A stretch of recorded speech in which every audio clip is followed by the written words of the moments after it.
Hello all. Rotator cuff ఈ మధ్య ఈ సమస్య చాలా మందిలో కనిపిస్తుంది. మనం రీసెంట్గా చూసాం, AP deputy CM Pawan Kalyan కూడా ఈ సమస్యతో బాధపడుతున్నారు. అసలు ఈ రొటేటర్ కఫ్ సమస్య ఏంటి, ఈ కండరాల సమస్య ఎందుకు వస్తుంది, అంటే సర్జరీనే దీనికి పరిష్కారమా లేదా టాబ్లెట్స్తో దీన్ని క్యూర్ చేసే అవకాశం ఉందా, అంటే ఈ డిసీజ్ అటాక్ అయిన తర్వాత న్యాచురల్గా ఇంతకు ముందున్న లైఫ్ని మనం కంటిన్యూ చేయొచ్చా తెలుసుకుందాం. మనతో పాటు జాయిన్ అవుతున్నారు డాక్టర్ అఖిలా సుందర్ గారు, సీనియర్ ఆర్థోపెడిక్ సర్జన్. డాక్టర్ గారితో మాట్లాడదాం. Hello doctor. హలో అండి. రీసెంట్గా మనం చూసాం, పవన్ కళ్యాణ్ గారు రొటేటర్ కఫ్ సమస్యతో బాధపడుతున్నారు. అంటే అసలు చాలా మందికి అర్థం కావట్లేదు, అసలు ఏంటి కండరాల సమస్య, ఏమైంది పవన్ కళ్యాణ్ కానీ అందరూ అనుకుంటున్నారు. అసలు ఈ డిసీజ్ ఏంటి ma'am? So rotator cuff muscles అంటే మన భుజం చుట్టూ ఒక 4 కండరాలు ఉంటాయి. ఈ 4 కండరాలు ఏం చేస్తాయంటే మన షోల్డర్ మూమెంట్స్కి అసిస్ట్ చేస్తాయి. చెయ్యి పైకి ఎత్తడం కానీ, ముందుకి వెనక్కి అనడం కానీ అన్ని మూమెంట్స్లో మనకి అసిస్ట్ చేస్తాయి అన్నట్టు. సో ఈ రొటేటర్ కఫ్ అనే మజిల్ టెండన్, మజిల్తో పాటు టెండన్ అనేది మన ఎముకకి అతుక్కుపోయి ఉంటుంది. సో దీనివల్లే మనకు మూమెంట్స్ పాసిబుల్ అవుతుంది. సో దీనికి మల్టిపుల్ రీజన్స్ ఉంటాయి ఈ కఫ్ టేర్ ఎందుకు అవుతుంది అనేది. అందులో ముఖ్యమైన రీజన్ యంగ్ పేషెంట్స్లో అయితే ఇంజురీ అవ్వడం వల్ల, లైక్ స్పోర్ట్స్ ఆడుతుంటే పడిపోయి తెగడం ఒకటి, లేదా రోడ్ యాక్సిడెంట్స్లో కానీ, ఒక్కొక్కసారి జిమ్ చేసే వాళ్ళల్లో ఇంప్రాపర్ ట్రైనింగ్ టెక్నిక్స్ వల్ల, రాంగ్ వెయిట్స్ లిఫ్ట్ చేయడం వల్ల కూడా కఫ్ టేర్ అవుతుంది. ఇంకొకటి ముఖ్యంగా చూసుకుంటే ఏజ్డ్ వాళ్ళల్లో, అబవ్ 50-60 వాళ్ళల్లో మన ఈ కఫ్లో ఫ్యాట్ కంటెంట్ అనేది పెరిగి మజిల్ కంటెంట్ అనేది తగ్గుతుంది. అట్లాంటప్పుడు ఏమవుతుందంటే చిన్న చిన్న మూమెంట్స్లో కూడా చిన్న ఒక 1 kg వెయిట్ లిఫ్ట్ చేసినా, చిన్నగా ఒక సైడు తిరిగి పడుకున్నా ఈ కండ అనేది వీక్ అయ్యి తెగిపోయే ఛాన్సెస్ ఉంటాయి. సో ఇందులో మనం ముఖ్యంగా చూసుకోవాలి ఏంటంటే ఈ కఫ్ టేర్ ఉంది లేదు అనేది మనం ఎట్లా నిర్ధారిస్తామంటే, ఫస్ట్ నొప్పి వస్తుంది, భుజం నొప్పి, చెయ్యి లేపలేకపోతున్నాము అన్నప్పుడు ఎన్ని రోజులు వస్తుంది, ఇది యూజువల్గా చిన్నగా మెడిసిన్తో తగ్గుతుందా లేదా చూడాలి. ఇన్ కేస్ ఈ సమస్య 3 వారాల కంటే ఎక్కువ ఉందనుకోండి, ఖచ్చితంగా డాక్టర్ని సంప్రదించాలి. అంటే మ్యామ్, ఏ డిసీజ్ అయినా కొన్ని మనకి లక్షణాలని చూపిస్తుంటుంది మన బాడీ. సో ఈ కండరాల సమస్య వచ్చినప్పుడు ఏదన్నా సిమ్టమ్స్ని మనకు చూపిస్తుంది అంటే ఎర్లీగా వెళ్ళి డాక్టర్ని కన్సల్ట్ అయితే మనకు సివియారిటీ కొంచెం తగ్గుతుంది కదా, లక్షణాలు గుర్తించే ఛాన్స్ ఉందా? ముఖ్యంగా వచ్చేసి నొప్పి కంటిన్యూస్గా ఉంటుంది. నిద్రపోయినప్పుడు కూడా, ఎస్పెషలీ స్లీప్లో కూడా పెయిన్ వస్తుంది, షోల్డర్ పెయిన్. పడుకున్నప్పుడు ఎటువైపు అయితే మనకి కండ తెగిందో అటువైపు తిరిగి పడుకోవడం చాలా ఇబ్బందిగా ఉంటుంది. ఇంకొకటి చెయ్యి లేపడంలో చాలా ఇబ్బంది ఉంటుంది. చెయ్యి పైకి మన భుజం లెవెల్ నుంచి పైకి లేపాలంటే ఇబ్బంది బాగా ఉంటుంది. ఈ సిమ్టమ్స్ ఉన్నాయంటే రొటేటర్ కఫ్ టేర్ అయ్యి ఉండొచ్చు. అంటే ఇది చాలా డేంజరసా మ్యామ్? అంటే సర్జరీ వరకు వెళ్ళే ఛాన్సెస్ ఉంటాయా? ఎర్లీ స్టేజ్లో వెళ్తే మెడిసిన్తో తగ్గే అవకాశం ఉంటుందా? సో యూజువల్గా రొటేటర్ కఫ్ టేర్స్ అనేవి చాలా రకాలు ఉంటాయండి.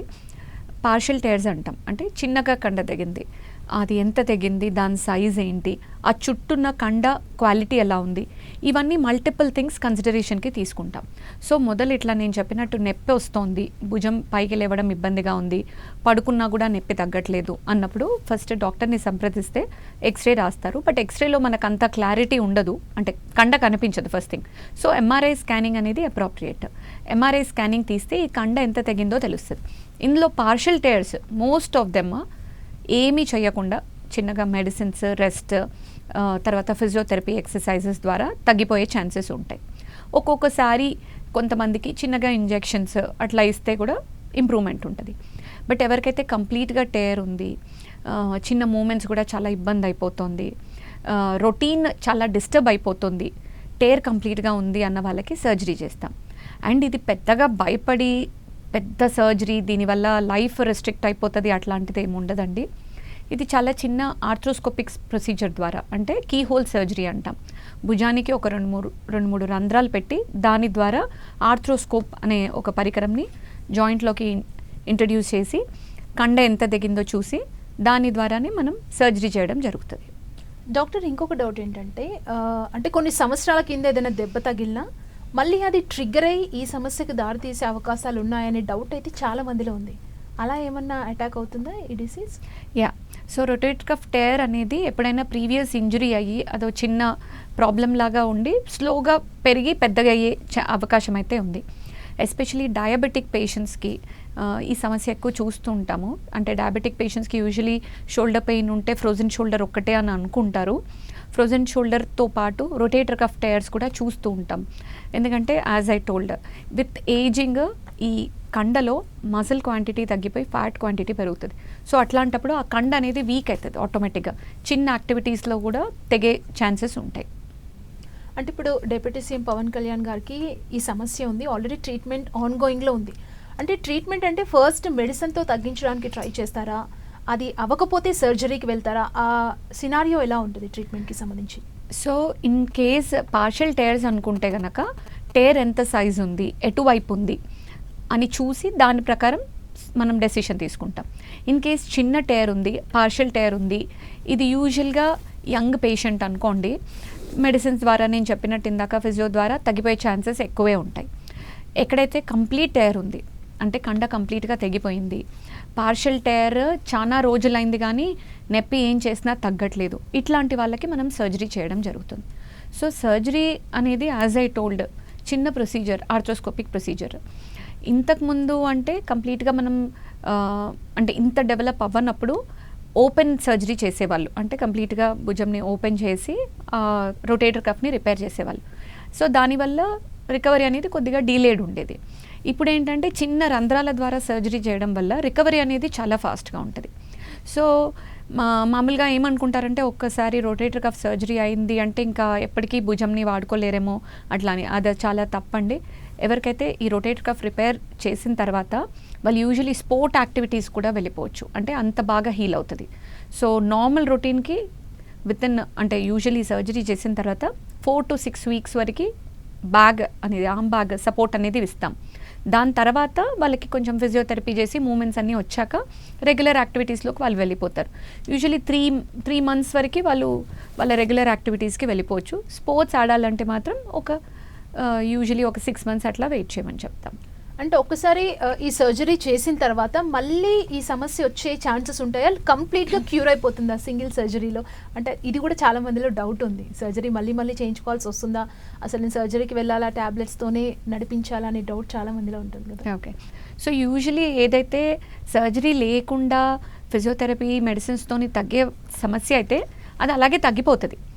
సో సర్జరీకి వెళ్ళినందుకు అంటే వెళ్ళాలి అని భయపడి ఏదైతే ఇప్పుడు మేజర్ ఇంజరీ ఉంది, ఇప్పుడు కంప్లీట్ టేర్ ఉంది, ఇలాంటి వాళ్ళు పోస్ట్పోన్ చేశారంటే మాత్రం ఏమవుతుందంటే చిన్న టేర్ కాస్త పెద్దగా అవుతుంది. ఒక్కొక్కసారి చాలామంది మా దగ్గరికి కంప్లీట్ టేర్ ఉండి చాలా డ్యామేజ్ అయ్యే వరకు రారు. సో అట్లాంటి వాళ్ళకి ఏంటంటే ఒక్కొక్కసారి రిపేర్ కూడా చేయలేం. ఒక్కోసారి కండ మొత్తం ఎంత ష్రింక్ అయిపోతుందంటే అది రిపేర్ చేయడానికి కూడా ఛాన్స్ లేదు. అలాంటి వాళ్ళకి మేము ఏం చేస్తామంటే ఐదర్ ఆర్టిఫిషియల్గా కండ పెట్టడం కానీ లేదా వేరే పార్ట్లోంచి కండ తీసి పెట్టడం కానీ. ఒక్కొక్కసారి ఈ సమస్య ఇంకా అధికంగా అయిపోతే భుజం అరిగిపోయే ఛాన్సెస్ కూడా ఉంటాయి. అలాంటప్పుడు భుజం మార్పిడి చేయాల్సి వస్తుంది. సో మేమేమంటామంటే చిన్న టేర్ ఉందనుకోండి ఎర్లీగా రిపేర్ చేయించుకోండి. పెద్ద టేర్ అనుకోండి ఇంకా ఫర్దర్గా చాలా ఆప్షన్స్ ఉంటాయి మనకి. సో చిన్న గోటితో పోయేదాన్ని గొడ్డల దాకా తీసుకురావద్దంటారు కదా, అట్లా ఈ చిన్న టేర్స్ని చిన్న రిపేర్ ద్వారా చేయడం వల్ల కంప్లీట్గా సమస్య అయితే హీల్ అయిపోతుంది. ఓకే, మళ్ళీ రీటేర్స్ అవుతాయా అంటే it all depends on me muscle strength ఎట్లా ఉంది, మళ్ళీ ఇంజరీస్ అవుతున్నాయా, వీటన్నిటిని దృష్టిలో పెట్టుకొని రీటేర్స్ అయ్యే ఛాన్సెస్ అయితే ఉన్నాయి. అంటే ఇది ఎక్కువ మనం స్పోర్ట్స్ ఆడే వాళ్ళకి ఎక్కువగా ఈ సమస్య వస్తుంది. క్రికెటర్స్ లైక్ స్పోర్ట్స్ ఆడే వాళ్ళు ఎక్కువగా ఈ సమస్యతో బాధపడుతుంటారు కదా. అంటే ఎలాంటి కేర్ తీసుకుంటే మంచిది? అంటే ఇప్పుడు చాలామంది కూడా పిల్లల్ని స్పోర్ట్స్కి పంపించాలి, వాళ్ళని ఏదో ఒక రంగంలో రాణించేలాగా చేయాలని పేరెంట్స్ ప్రతి ఒక్కరిని కూడా గ్రౌండ్కి పంపిస్తున్నారు. ఈ మధ్య కాలంలో ఎక్కువగా జరుగుతుంది. సో ఎలాంటి జాగ్రత్తలు తీసుకోవాలి ఆ పేరెంట్స్? సో భుజంలో రొటేటర్ కఫ్ ఒకటే కాదు, మనకి వేరే ప్రాబ్లమ్స్ కూడా ఉంటాయి. లైక్ నేను ఇందాక చెప్పినట్టు డయాబెటిక్స్లో అడ్హెసివ్ క్యాప్సులైటిస్ అంటే ఫ్రోజన్ షోల్డర్, కండ బిగుసుకుపోవడం. రెండోది స్పోర్ట్స్ ఆడే వాళ్ళల్లో ఎస్పెషలీ చూస్తాం ఏంటంటే బ్యాంకర్స్ టేర్ అంటాం, అంటే లేబ్రల్ టేర్. మనకి గూడు చుట్టూన్న పొర ఏదైతే ఉంటుందో, ఏదైతే మనకి షోల్డర్ జాయింట్ని పొజిషన్లో పెట్టడానికి కప్పులో అడిషనల్గా స్టెబిలిటీ ఇస్తుందో అందులో టేర్స్ అవ్వడం వల్ల షోల్డర్ డిస్లొకేషన్ అవుతూ ఉంటుంది. దానివల్ల ఎముక కూడా డ్యామేజ్ అవుతుంది. మళ్ళీ తర్వాత ఇందులోనే చాలా రకాల ప్రాబ్లమ్స్ ఉండే ఛాన్సెస్ ఉన్నాయి. సో వీటన్నిటికీ కూడా మనం ఏంటంటే ఫస్ట్ థింగ్, మీరు యంగ్స్టర్స్ అనుకోండి, రెగ్యులర్గా ఫిట్నెస్ యాక్టివిటీ ఒకటి చూసుకోవాలి. ఏజ్డ్ వాళ్ళు కూడా రెగ్యులర్గా షోల్డర్ రొటేషన్స్, షోల్డర్ స్ట్రెంగ్త్ వీటి మీద ధ్యాస పెట్టాలి. సో యూజువల్గా షోల్డర్ మజిల్స్ అన్నీ స్ట్రాంగ్గా ఉండే ఫిట్నెస్ యాక్టివిటీ బాగుందనుకోండి, ఇట్లాంటి సమస్యలు వచ్చే ఛాన్సెస్ తక్కువ. ఇన్ కేస్ వచ్చినా కూడా పార్షియల్ టైర్స్ అయితే వాటంతల అవే హీల్ అయ్యే ఛాన్సెస్ కూడా ఎక్కువ.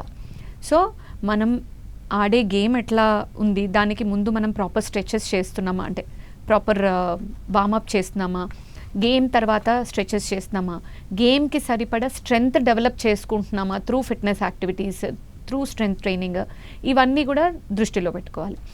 దీని తర్వాత అయినా కూడా ఇంజురీ అయితే కనుక దాన్ని ట్రీట్ చేసుకోవడానికి డాక్టర్ దగ్గరికి వెళ్ళాలి. అండ్ ఇంకొకటి ఏంటంటే ఈ మధ్యకాలంలో లైఫ్ స్టైల్స్ వచ్చేసి గంటల తరబడి కూర్చోవడం, సాఫ్ట్వేర్ ఎంప్లాయీస్ డెస్క్ దగ్గర కూర్చొని ల్యాప్టాప్లో వర్క్ చేయడం ఎక్కువైపోతుంది. ప్రతి ఒక్కరు కూడా షోల్డర్ పెయిన్తో ఇబ్బంది పడుతున్నారు. కొంతమంది పట్టించుకుంటారు, కొంతమంది షోల్డర్ పెయిన్ ఎక్కువ కూర్చోవడం వల్ల వస్తుందని నెగ్లెక్ట్ చేస్తారు.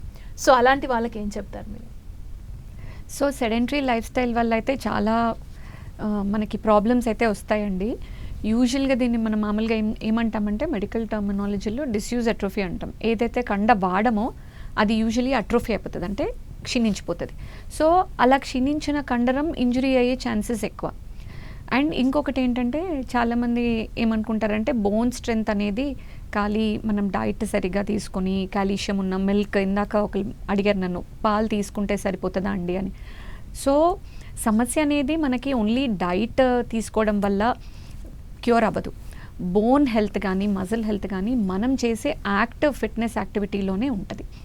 ఏమవుతుందంటే మామూలుగా మనకి బోన్లో ఒక 2 యాక్టివిటీస్ ఉంటాయి. ఆస్టియోబ్లాస్టిక్ యాక్టివిటీ అంటే బోన్ని స్ట్రెంగ్తెన్ చేసే యాక్టివిటీ, బోన్ ఫామ్ చేసే యాక్టివిటీ. ఇంకోటి ఆస్టియోక్లాస్టిక్ యాక్టివిటీ అంటే బోన్ని క్షీణించే యాక్టివిటీ. సో ఈ రెండింటి మధ్యలో బ్యాలెన్స్ అయినప్పుడే మన బోన్ బాగుంటుంది. ఎప్పుడైతే బ్యాలెన్స్ తప్పుతుందో విత్ ఏజింగ్, విత్ మన లైఫ్ స్టైల్, అప్పుడు ఏమవుతుందంటే ఆస్టియోపోరోసిస్కి దారితీస్తుంది. సో మనం ఏదైతే నేను ఇప్పుడు ఇందాక చెప్పినట్టు స్ట్రెంగ్త్ ట్రైనింగ్ అని ఎందుకు నేను అంత అది చేస్తున్నాను అంటే, ఈ స్ట్రెంగ్త్ ట్రైనింగ్లో ఏమవుతుందంటే మీరు ఏదైతే మజిల్స్ని వెయిట్స్తోని స్ట్రెంగ్తెన్ చేస్తారో అప్పుడు ఈ మజిల్ ఎముక మీద పుల్ ఇస్తుంది. ఆ పుల్ వల్ల ఆస్టియోబ్లాస్టిక్ యాక్టివిటీ అనేది యాక్టివేట్ అవుతుంది. సో దానివల్ల మీ బోన్స్ కూడా స్ట్రెంగ్తెన్ అవుతాయి.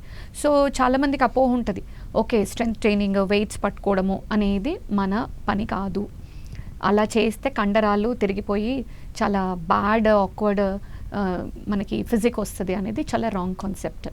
సో ఎప్పుడైనా మజిల్ని స్ట్రెంగ్తెన్ చేయాలి, వెయిట్స్ చేస్తే మజిల్ స్ట్రెంగ్తెన్ అవుతుంది. దానివల్ల మన ఫిజిక్ కూడా మెయింటైన్ అవుతుంది, at the same time bone కూడా బాగా హెల్తీగా ఉంటుంది.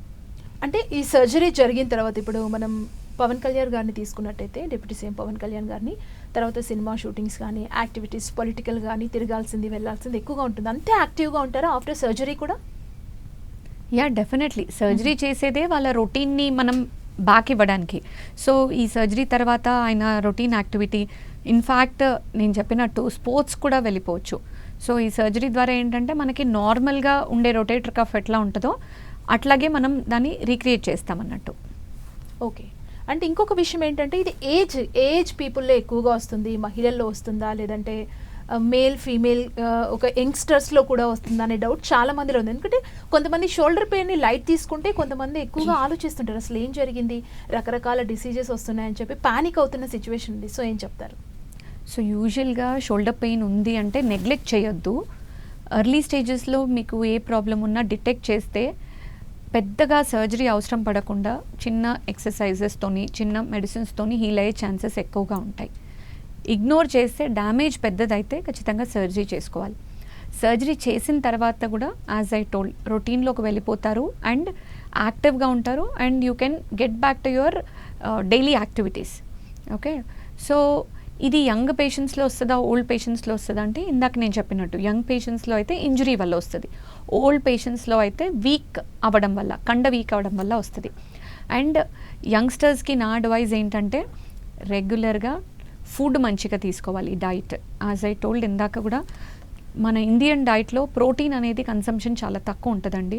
సో ప్రోటీన్ డైట్ తీసుకోవాలి అండ్ రెగ్యులర్ ఫిట్నెస్ యాక్టివిటీ అనేది ఈచ్ పర్సన్కి వెరీ ఇంపార్టెంట్. అండ్ మీరు ఇన్ కేస్ డెస్క్టాప్ మీద వర్క్ చేసే వాళ్ళైతే కూడా ఏంటంటే రెగ్యులర్గా బ్రేక్స్ తీసుకోవాలి. బ్రేక్స్ తీసుకొని అన్ని జాయింట్స్ కదిలించే ఏదో ఒక స్ట్రెచెస్ చేయాలి. సో ఈ మధ్యలో అంటున్నాం కదా సిట్టింగ్ ఈజ్ న్యూ స్మోకింగ్ అని. సో కూర్చోవడం వల్ల ఓవరాల్ బాడీలో కూడా వేరే మెటబాలిక్ అబ్నార్మాలిటీస్ వస్తాయి. ఎట్ ద సేమ్ టైం ఈ మసిల్స్ బోన్స్ వీక్ అవ్వడం వల్ల మీకు ఫ్యూచర్లో ఆర్థోపెడిక్ ప్రాబ్లమ్స్ వచ్చే ఛాన్సెస్ కూడా ఎక్కువ. ఇంకొకటి ఏజ్డ్ వాళ్ళల్లో కూడా ఎంత వాళ్ళు యాక్టివ్గా ఉంటే, ఎంత వాళ్ళు డైట్ మీద కాన్సన్ట్రేట్ చేసి, ఎంత వాళ్ళు ఈ సమస్యలని ఎర్లీగా పరిష్కరిస్తే వాళ్ళకి అంత ఫ్యూచర్లో అంత ప్రాబ్లంగా ఉండదు. Okay, thank you so much doctor Akhila Sundar గారు. ఈ సమస్యకు సంబంధించి చాలా మంచి విషయాలు తెలియజేశారు. అసలు ఎలా ఉండాలి, లైఫ్ స్టైల్ ఏంటి, అసలు ఈ సర్జరీ అంటే ఏంటో మా 10TV ప్రేక్షకులకు తెలియజేసినందుకు థ్యాంక్ యూ అండి. Thank you. సో యస్, చూసారు కదా, రొటేటెడ్ కఫ్ సమస్యతో డిప్యూటీ సీఎం పవన్ కళ్యాణ్ గారు ఇప్పుడు సర్జరీ కూడా వెళ్ళబోతున్నారు. చాలా జాగ్రత్తగా ఉండాలి, ఎక్సర్సైజ్ చేయాలి, వర్కౌట్ చేయాలి, హెల్దీ లైఫ్ స్టైల్ ఉంటే ఈ సమస్య రాకుండా ఉంటుందని డాక్టర్ గారి మాటల్లో విన్నాం కదా. ఇది వాళ్ళ స్పెషల్ చిట్ చాట్. మరో చిట్ చాట్తో మళ్ళీ కలుద్దాం. చూస్తూనే ఉండండి 10TV.